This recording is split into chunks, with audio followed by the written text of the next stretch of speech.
अमित गुप्ता, जो कि पानीपत के विधानसभा चुनाव को लेकर आया हूं ग्रामीण विधानसभा में, जो कि यह स्थित अर्जुन नगर कावड़ी रोड और साथ में है कुलदीप नगर भी लगता है, जो कि यहाँ पर कुछ हुजूम आया हुआ है और किस मकसद से आया हुआ है।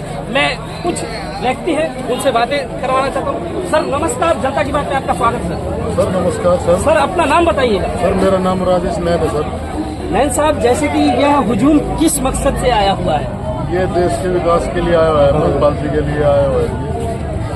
महिपाल जी के लिए आए हैं, जो कि महामंत्री रहे हैं और वो दो बार जो कि विधायक भी रह चुके हैं वहाँ। तो जैसे कि ये बताइए उनका कार्यकाल कैसा रहा? उनका कार्यकाल एक नंबर रहा। कुछ इसके अंदर विवाद भी आ रहा है, जैसे कि पहले की टेंडर जब हो जाते हैं एक बार रोड बनवाया जाता है और दूसरी बार उसको उखाड़ दिया जाता है, तो कारण क्या रहा? सीवर का उसका बताओ ना, अगर सीवर है ना जो सीवर करे उसके कारण दोबारा ये गली फाड़ी। प्रधानमंत्री मतलब शुद्ध योजना आई थी, ये योजना बाद में आई थी सर। इसके अकॉर्डिंग पता क्या, इसके अकॉर्डिंग साफ पानी लोगों को पिलाना और जो सीवर सिस्टम दबवाना। अगर हम सीवर सिस्टम दबवाएंगे तो उसके बाद ही वो जो गलियां तो पटेंगी जी। अगर ये योजना भाई साहब समय इसका उस समय था जी, और वो समय अगर थोड़े एरिया में करवाते तो एरिया बच जाता, क्या पता उसका नंबर 50 साल में पड़ता जी। इस कारण से भाई साहब ने एक बार सारी गलियां पड़वा के सारबी के अंदर साफ पानी की और ड्रेन सिस्टम करवा दिया। सिस्टम नहीं होगा तो पानी इस कारण से गलियों को पड़ना पड़ा। जैसे कि एक बार बनाया जाता है, एक बार उखाड़ा जाता है, ऐसा अब नहीं पड़ेगा जी। कहीं ना कहीं जनता का पैसा नई कॉलोनियाँ बनती है जी, थोड़े मकान बनते हैं, कॉलोनाइजर वो तो काट के भाग जाते हैं। और पानी की दिक्कत ज्यादा थी, इसलिए पानी की पानी वहाँ पानी की लाइन पिछानी जरूरी थी, इसलिए गलियाँ पड़नी। तो अब की बार तीसरी बार बाईपाल डांगा, तीसरी बार बाईपाल डांगा। अगर आप नोट करोगे जिस जगह पे आप खड़े हो ना, हमने तो देखा हुआ है 2014 में इन गलियों में आप पैदल भी चल सकते थे जी। इन गलियों का इतना बुरा हाल था, कभी आप सोच में कि आप लोग आओगे या कैसे कर पाओगे। आज ये देखो कैसे खड़े हो। जैसे कि नौजवानों को लेकर है, नौजवानों को लेकर कहीं ना कहीं यह युवा है और युवाओं का उत्साह है। उत्साह किस चीज का है हम युवाओं से पूछेंगे। यह युवा क्या है और क्या करते हैं? आप अपना नाम बताइएगा। हैप्पी नाम वही मेरा। हैप्पी जी, जनता की बात में आपकी बात रखी जाएगी। जैसे कि ये बताइए हैप्पी जी, आप खुश इतना कैसे रह रहे हैं? इतना जी, बीजेपी आएगी तो आएगी। आपका नाम है? हैप्पी नाम है। तीसरी बार जरूर आएगी, तीसरी बार भी आएगी तो आएगी, लाएंगे कैसे आएगी? भाई। काम इतने बढ़िया कर रखे उन्होंने। आप जैसे कि कैसे आएगी? बटन दबाया, बटन दबाया है कमल पे। अच्छा, कमल सरकार, अब की बात मोदी सरकार। जो कि यह युवाओं का उत्साह है। अब की बात मोदी सरकार पक्कर है। जैसे कि नौजवान अभी बेरोजगार इतने क्यों? सर एक चीज बताइए, प्राइवेट सेक्टर में इतनी सारी जॉब भी है, हर कोई गवर्नमेंट जॉब ले नहीं सकता। अब मैं सोचूं मेरे को गवर्नमेंट जॉब मिले, अगर अकॉर्डिंग टू एजुकेशन सबको मिलती है। कई बार होता है कि भाई लक भी होता है, नहीं मिल पाती किसी को, पर प्राइवेट सेक्टर में बहुत सारी ऑप्शन, अच्छी ऑप्शन है। मैं यहाँ आपको एक चीज के लिए घेरने जा रहा हूँ, जो कि प्राइवेट नौकरी, जो कि प्राइवेट सेक्टर है, कहीं ना कहीं प्राइवेट सेक्टर अपनी मनमानी करता है और मनमानी करता है, जो कि 10 साल महिपाल ढांडा जी रहे, जो वह उनके ऊपर शिकंजा नहीं कस पाए। मैं आपसे कह रहा हूँ, ना मैं किसी पक्ष और ना किसी विपक्ष के दबाव में बोल रहा हूँ, मैं यह जनता की बात है और जनता की बात उठा रहा हूँ, जो कि जनता की हमारे चैनल का माध्यम है और जनता की बात हमारा चैनल है। इसके वजह से मैं यह जनता की बात उठा रहा हूँ। तो इसके बारे में कहिए आप। ये जो जनता आपके साथ खड़ी है ना, उन लोगों को दिख रहा है कि भली बात इतना सारा विकास हुआ है, तो तभी करके जनता इतनी सारी जनसभाएं, इतने सारा हुजूम जो महिपाल भाई जी के पीछे रहता है, तभी करके कि उन्होंने बहुत सारे लोगों के लिए काम किया। उन्होंने दिन नहीं देखा, रात नहीं देखा, वो लगे रहे इन लोगों के लिए। जो जो उन्होंने बोला, कमिटमेंट किया कि भाई हाँ मैं आप लोगों को कॉलोनियाँ फिर बैंड कराऊंगा, वो भी कराई। फिर उन्होंने बोला मैं गलियाँ नालियाँ सब कुछ, अगर आप एक एक गली घूमोगे ना तो घूम नहीं सकते इंसान। उन्होंने पूरा का पूरा रोड मैप तैयार किया हुआ था, तब उन लोगों को मालूम था कि मेरे को ये काम कैसे करना, तभी इम्प्लीमेंट कर पाए। जैसे कि एक और मुद्दा है फैमिली आईडी को लेकर। आप एक चीज बताइए, जनता के बीच में हम गए और फैमिली आईडी के बारे में भी हमने किया, जो कि कहीं ना कुछ खामियां रही है।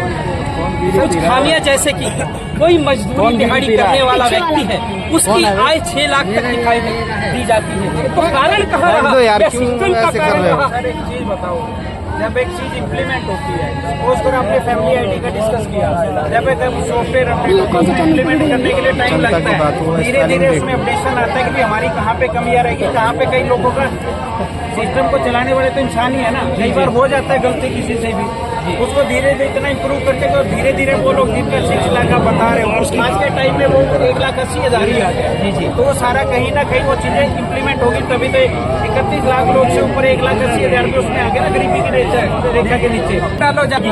और एक सवाल है और एक व्यक्ति बोल रहे हैं, सर जनता की एक ही आवाज है, महिपाल डांडा तीसरी बार।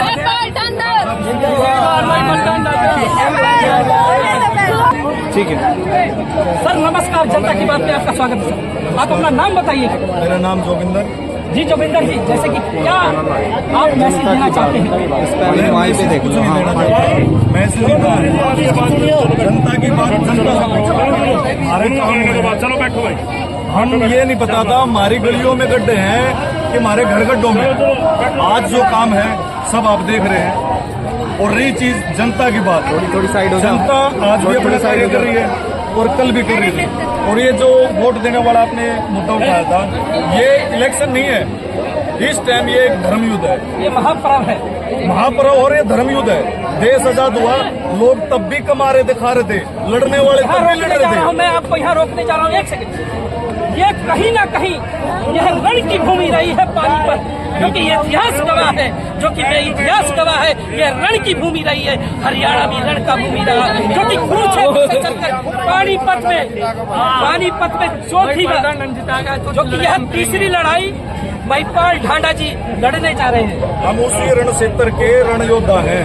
वही मैं कह रहा हूँ, जब देश का जो आजादी का जो उस टाइम संग्राम छिड़ा होता, युद्ध करने वाले कर रहे थे, कमाने खाने वाले तब भी कमा खा रहे थे, मगर हम योद्धा हैं, हम तब भी लड़े थे, आज भी लड़ रहे हैं, हम आज भी वोट कर रहे हैं और आज भी बीजेपी को सपोर्ट कर रहे हैं। जो देश के साथ खड़ा है, जो धर्म के साथ खड़ा है, हम उनके साथ खड़े हैं। जय श्री राम, जय श्री राम, जय श्री राम, जय श्री राम, जय श्री राम। एक मिनट हमारी जनता की बात से आपका स्वागत है। प्रधान जी ये बताइए, आप कहीं ना कहीं ये गमछा का प्रतीक है। ये गमछा हमारे मान सम्मान, लोगों के विकास और बहनों की इज्जत, उन सभी का प्रतीक है। हमारी सरकार निरंतर सभी के लिए प्रयास कर रही है, सबका साथ, सबका विकास और सबका प्रयास, सभी लोगों के साथ मिलकर के हम काम कर रहे हैं और सभी के साथ सभी का विकास कर रहे हैं। सभी का विकास, जैसे कि मुद्दा ये है वो बेरोजगारी, वो देखो वो इसके ऊपर क्या आप कहेंगे? कहीं ना कहीं ये युवा बेरोजगार है, काफी युवा बेरोजगार है। और यह जैसे कि 2019 कोविड के बाद कहीं ना कहीं सरकार में कुछ ना कुछ खामियां रही हैं। देखिए गठबंधन की सरकार बनी थी, लेकिन उसके बाद भी सरकार ने जो नौकरियां दी हैं, ऐसा तो अब हो नहीं रहा है कि भाई मेरा रिश्तेदार है वो आएगा, अलग अलग चैनल आ जाएंगे। अब जो नौकरियां हैं बच्चे को अपनी हिम्मत के बल पे मिलती है।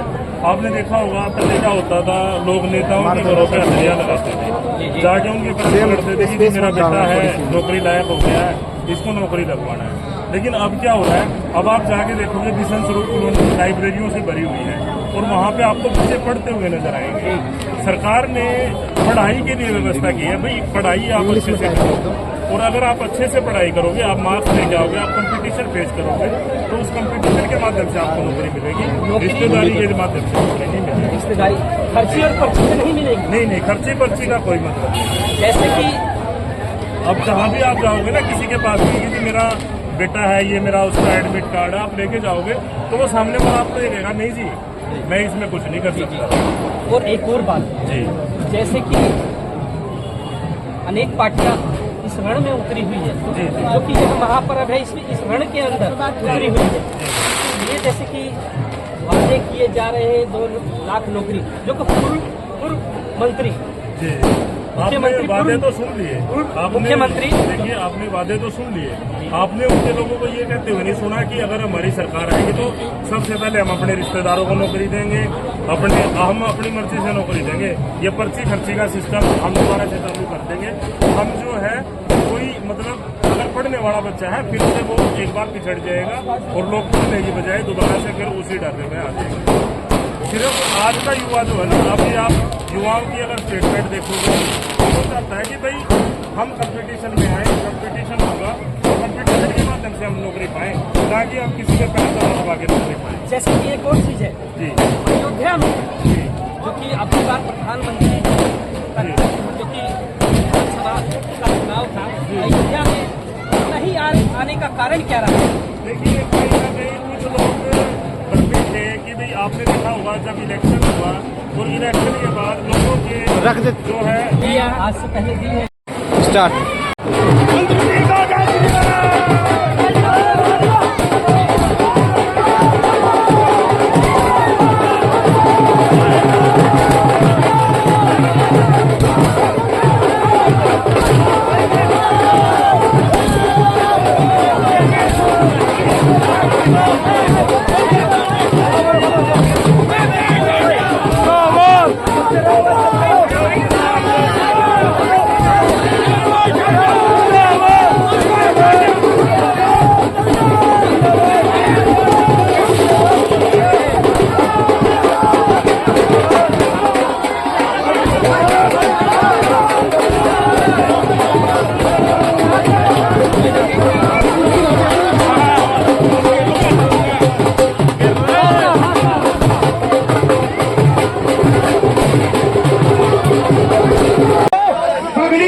पगड़ी से अभी हमारे साथी सुरेंद्र राठी जी और उनके साथ में उनके सहयोगी उनके साथी भाई मंत्री महिपाल डांडा जी को पगड़ी बनाकर स्वागत करेंगे। मैं अपने भाई अतर सिंह से भी अनुरोध करूंगा कि वो जो सोल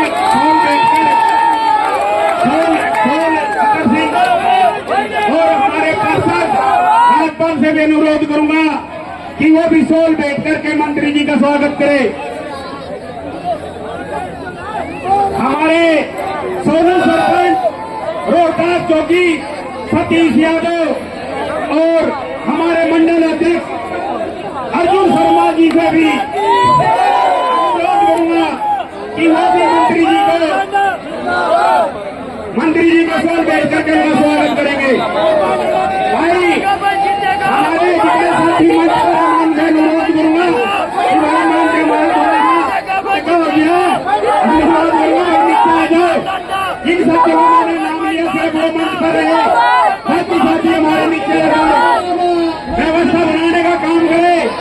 आप लोगों ने यहाँ पर अपनी हाजिरी देकर मैं ये कह रहा हूँ इतना मन और दिल खुश कर दिया है जिसमें हमारे सुरेंद्र भाई ने इतना योगदान दिया और इस समाज से और मंत्री महिपाल डांडा को जो हमारे प्रदीप अग्रवाल भाई भी सोल बैठ करके स्वागत करेंगे और राधेश्याम यादव जी सोल बैठ करके स्वागत करेंगे। बस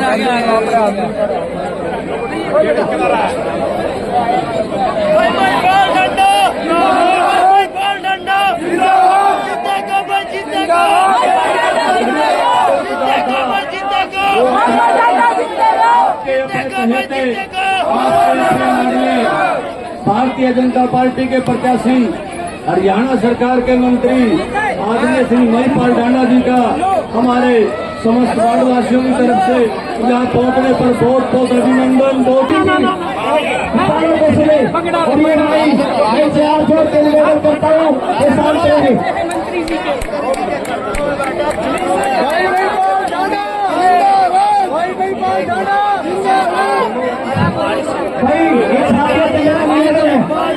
तीसरी बार आपकी बात तीसरी बार 5 तारीख को 10 बजे सिर्फ 10 बजे का टाइम है। पूरी भाई भाई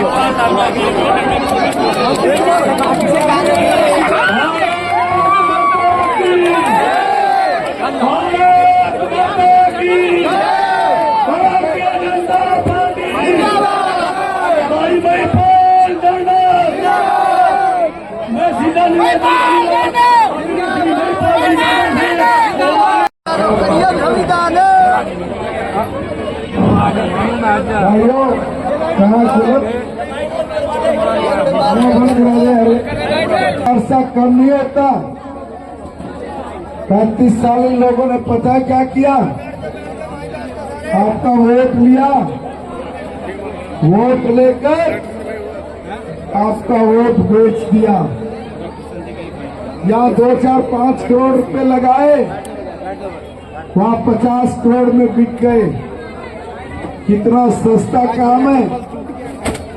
यहाँ पे थोड़ा लगाओ, 10-20 गुना कमाओ, जनता भाड़ में जाए। 35 साल यही काम किया। हम लोग गंदगी में रहे, नरक में जिंदगी जीते रहे। ये हमारा वोट लेकर चंडीगढ़ में अयासिया करते रहे। भाइयों, आपने अपने बेटे को आशीर्वाद दिया, आपके आशीर्वाद को ताकत बना के आपकी विधानसभा से आपकी कॉलोनियों को वैध करा के आपके घर तक लेकर आए। ये 35 साल में कॉलोनी वैध करवाने की फाइल भी चालू नहीं कर पाए, और आपके बेटे ने 2.5 साल में मंजूर भी करा दी। ये 35 साल में कागज भी नहीं बना पाए, मैंने 2.5 साल में पक्की बना दी। ये 35 साल में बात करते रहे, मैंने 3 साल में सीवर डाल दिए। ये 2 साल, ये 35 साल हम लोगों को गच्चा देते रहे। हमने 8 साल में अगले 30 साल का काम पूरा किया। 8 साल में 2 साल कोरोना के हम कुछ नहीं कर पाए, मगर 8 साल वर्सेस 30 साल, भाइयों, इतना बड़ा काम कोई सपने में सोच भी नहीं सकता। आपके आशीर्वाद का कमाल है, आपके आशीर्वाद का कमाल।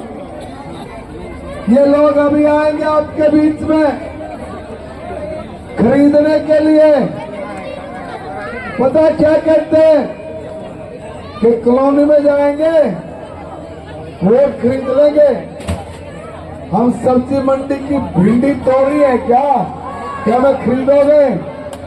अरे हम जमीन वाले लोग हैं, गलती मत कर देना। 10 फीट जमीन में गाड़ देंगे जो कोई हमारे आत्म सम्मान का सौदा करेगा।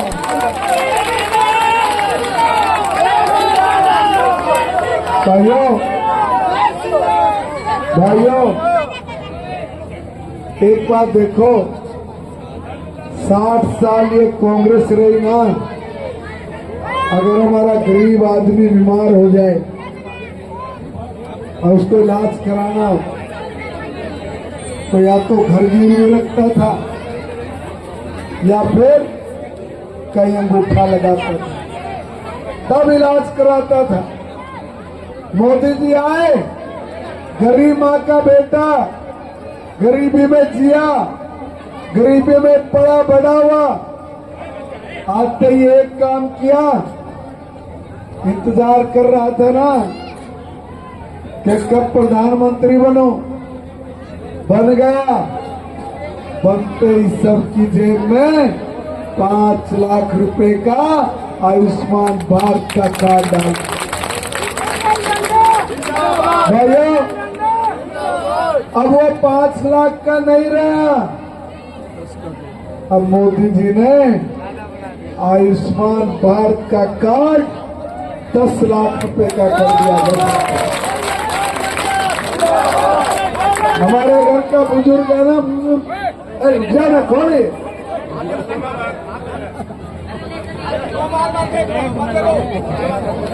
इसीलिए हाथ में मारा भाई, रुक जा, छोड़ दे, छोड़ दे, छोड़ दे। आयुष्मान भारत का कार्ड ये बनाया ना, तो सब लोग सुख से शांति से अपना इलाज करवाए। मेरा 70 साल का बुजुर्ग, अब उसको कोई चिंता करने की जरूरत नहीं। उसके इलाज का जिम्मा नरेंद्र मोदी और नायब सैनिक की सरकार ने अपने कंधों पे ले लिया है। भाइयों, 70 साल के इस बुजुर्ग को सिर्फ CSC पे जाना, अपना रजिस्ट्रेशन करवाना, 10 दिन के अंदर अंदर आपका आयुष्मान भारत का कार्ड बन के आपके घर पर पहुंच जाएगा। और ये इलाज भी कोई साधारण हॉस्पिटल में मत करवाना। 5 लाख रुपए मिलेंगे 1 साल के बुजुर्ग को, चाहे ताई और चाहे ताऊ हो। 5-5 लाख का है। गुड़गांव मेदांता में जाइयो, वहां जाके इलाज कराइयो। वहां का हॉस्पिटल का रास्ता आयुष्मान भारत के कार्ड के जरिए आपको मिलेगा। बड़े हॉस्पिटल में इलाज कराना, एक बार में सारी बीमारियों का रगड़ा कटवाना। भाइयों, इतना नहीं है, हमारी ये बहनें बैठी इतनी बड़ी संख्या में, इन बहनों को कहना चाहता हूं, 5 तारीख को कमल का बटन दबाइयो, 8 तारीख में सरकार बनाइयो और 15 तारीख को पूरे हरियाणा में जितनी भी हमारी बहनें, हर बहन के खाते में लाडो लक्ष्मी योजना के जरिए 2100 रुपये महीना आपके खाते में भेजेंगे। भाइयों, ये सिलेंडर है ना, आपका सिलेंडर, ये 500 रुपये का कर दिया है। 500, किसी ने 800 का भरवाया था ना 15 दिन पहले, 800 का भरा होगा। वो चेक करना अपना खाता, 304 रुपये आपकी सब्सिडी के हमने आपके खाते में वापस डाल दिए। भाइयों, इतना ही नहीं किया, हम इससे भी आगे गए। पिछले 10 साल हमने कभी नहीं कहा कि हम लोग आपका मकान बना के देंगे। बहुत सारी बहनें हमारे पास आती थी, कहती थी भाई साहब मकान बनाओ, मगर हमने कभी जवाब नहीं दिया।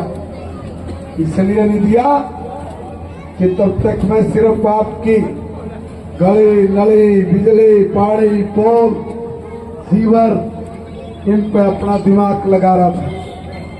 और अब तो मोदी जी आए कुरुक्षेत्र में, बोल के गए कि अगले 2 साल में हरियाणा के 5 लाख बहनों के पक्के मकान बना के देंगे। पक्के इसलिए बहनों, चिंता मत करना, जैसे ही सरकार बनेगी पहले 2 साल में एक भी घर नहीं छोड़ूंगा जो मेरी बहन का टूट गया हो या कड़ी का हो या नीचे में चला गया हो, उसका पक्का मकान बना के देना ये हमारी जिम्मेवारी है। भाइयों, यही तकलीफ, इससे भी आगे जाए। इससे आगे क्या भाई, हमारा जो SC समाज का भाई, जो BC समाज का भाई, अगर उसका बेटा वकील बनना चाहता हो, इंजीनियर बनना चाहता हो, CA बनना चाहता हो, अगर वो DC SP बनना चाहता हो, उन्हें सिर्फ एडमिशन के लिए रजिस्ट्रेशन कराना है, बाकी सारा काम भारतीय जनता पार्टी की सरकार आपको करती है। भाई, इतना भी नहीं, इससे भी आगे चले। तो कांग्रेस के लोग कहें हम नो बिजली फ्री करेंगे, हम नो बिजली फ्री करेंगे, हमने इतना बढ़िया सस्ता रास्ता निकाला कि उससे ज्यादा अच्छा हो ही नहीं सकता। मैं कह रहा हूं 300 बिजली की यूनिट माफ करेंगे। अगर 301 हो गई ना, पूरा बिल देना पड़ेगा। हमने कहा जो आप ऐसा काम करते हो कि सांप के मुंह में छुछुंदर, खाए तो भी मरे, ना खाए तो भी मरे, ये गरीब लाइट चलाए तो भी मरे, ना चलाए तो भी मरे। हमने कहा हम 300-400 नहीं करते, हम तो जितनी यूनिट आएंगी ना सिर्फ उतना बिल इनसे लेंगे, बाकी कोई चार्ज वगैरह हम लोग नहीं लेंगे, कोई चार्ज नहीं। भाई इतना सस्ता पड़ेगा कि जिसका कोई हिसाब नहीं। इतना ही नहीं करेंगे, नोर भी आगे का है। भाइयों एक बात ध्यान करना कि कांग्रेस के लोग सिर्फ उल्लू बनाना जानते हैं, ठगी करना जानते हैं। इनके लोग ऐसी भीड़ में, जनसभाओं में क्या बोल रहे हैं? कह रहे हैं 10 साल हो गए सरकार से बाहर हैं, पेट कमर का लग गए, हमने तो अपने पेट भरने हैं। सीधा बोलते कि पहले अपना घर भरेंगे, फिर अपने रिश्तेदारों का भरेंगे, फिर हम लोग अपने वर्करों का भरेंगे। भाइयों कांग्रेस के लोगों का घर भरने के लिए क्या हम इनकी सरकार बनाएंगे? कांग्रेस के रिश्तेदारों का घर भरने के लिए क्या हम इनकी सरकार बनाएंगे? कांग्रेस के वर्करों को नौकरी लगाने के लिए क्या हम इनका घर भरेंगे, इनकी सरकार बनाएंगे? दोस्तों ये तो उसी की सरकार बनाएंगे जो बिना खर्ची पर्ची के हमारे बच्चों को रोजगार देंगे। भाइयों ये लोग बहुत शातिर हैं। ये क्या कहते हैं? ये कहते हैं ये जो हिंदू है ना, हिंदू ये आतंकवादियों से भी ज्यादा खतरनाक है। तुम्हें कहता है आतंकवादियों से ज्यादा खतरनाक हो आप। राहुल गांधी अगर हिंदू आतंकवादियों से भी ज्यादा खतरनाक है तो फिर वोट मांगने इनके बीच में अपनी ऐसी तैसी कराने क्यों आते हो? ये जवाब दो। जिंदाबाद भाइयों, जिंदाबाद। हम लोगों को डेंगू बताते हैं, डेंगू। ये सनातन के रक्षक खड़े हैं, बजरंग बली का नाम लेके अड़े, श्री राम के जयघोष के साथ खड़े। मैं कहना चाहता हूँ राहुल गांधी, आप लोग वोट दोगे क्या? जो हमें गंदी नाली का कीड़ा बोलते हैं उनको वोट दोगे क्या? जो श्री राम की गाली देते हैं उसको वोट दोगे क्या? जो लोग नकली ब्राह्मण बनके अयोध्या में भगवान श्री राम के दर्शन करके राम को काल्पनिक बताते हैं, वो लोग इतने बड़े पापी हैं कि सनातन कभी इन पापियों को माफ नहीं करेगा। भाइयों गली हम बनाएंगे, नली हम बनाएंगे, सीवर हम डालेंगे, पानी हम दे रहे हैं, लाइट हम देंगे, पार्क हम देंगे, हर सुविधा दे रहे हैं। 8 साल में अगले 30 साल का काम किया। 60 साल तक कांग्रेस के निकम्मों ने हमें गंदगी में जीने पर मजबूर किया। ध्यान करना, ये काम तो मैं कर दूंगा, मगर इन लोगों को सबक आप जरूर सिखा देना जिन्होंने हमारे साथ, हमारे सनातन के साथ बहुत बड़ी जाति की है, बहुत बड़ी जाति की है। भाइयों, मैं निवेदन करना चाहता हूं कि आपके बहुत सारे काम अभी पेंडिंग भी पड़े। मेरे पीछे कह रहे हैं कि भाई साहब सरकारी स्कूल, अरे मंजूर करने के लिए सरकार को दिया। हमने कहा कि साहब हमारा स्कूल मंजूर करो, इधर का स्कूल मंजूर हो गया, सीएम कोड लग गया, जमीन देखने लग रहे।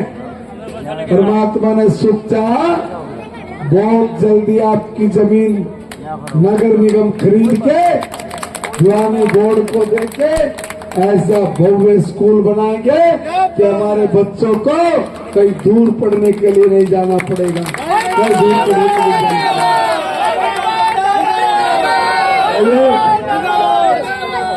भाइयों, मैं तो आप सबके बीच में आप सबका आशीर्वाद मांग रहा है। आपने दिल खोल कर आशीर्वाद दिया, उसके लिए मैं सदा आपका भारी रहूंगा। 24 घंटे आपके भाई के दरवाजे आपके लिए खुले हैं, 24 घंटे खुले हैं। आप इतनी बड़ी संख्या में, इतनी बड़ी संख्या में आप यहाँ पहुंचे, मैं आप सबका हाथ जोड़कर आपके चरणों में प्रणाम करके आपका आशीर्वाद मांगता हूं कि 5 तारीख को आप कमल का बटन दबाकर अपने भाई महिपाल डांडा को हरियाणा की सबसे बड़ी जीत दर्ज कराकर चंडीगढ़ भेजोगे। आप सबका बहुत बहुत धन्यवाद।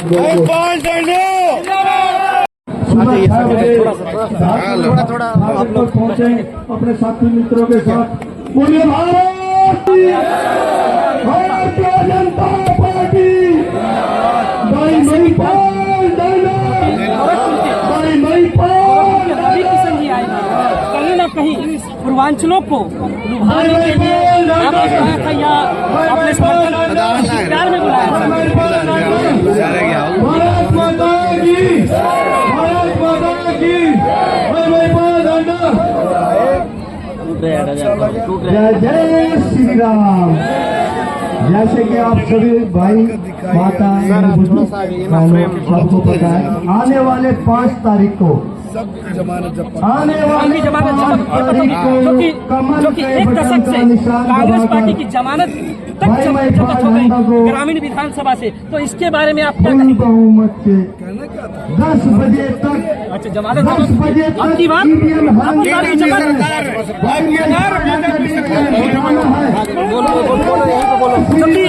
महिपाल ढांडा जी ने, जो कि कांग्रेस को आड़े हाथ लिया और बोला उन्होंने कि अब की बार भी जमानत जमा होगी।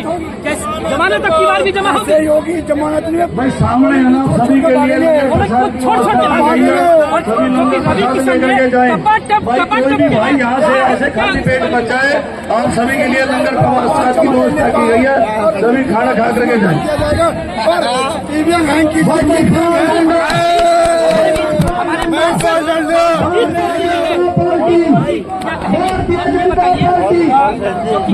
सैलाब आया हुआ है, इसके बारे में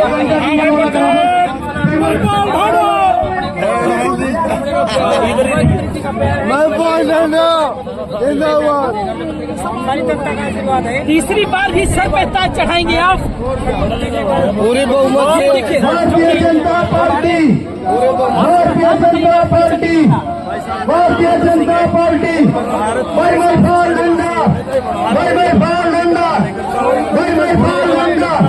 बहुत बड़ी जीत का आगाज है, बहुत बड़ी जीत का आगाज है, बहुत बड़ी जीत का आगाज है। पूरे हरियाणा के अंदर पानीपत ग्रामीण जो है ना, वो नंबर 1 पे आने जा रही है। और ये जो लोग है ना, इनके तंबू फट चुके हैं आज का प्रोग्राम देखने के बाद। बोलो भारत माता की। यहाँ उत्साह देखा,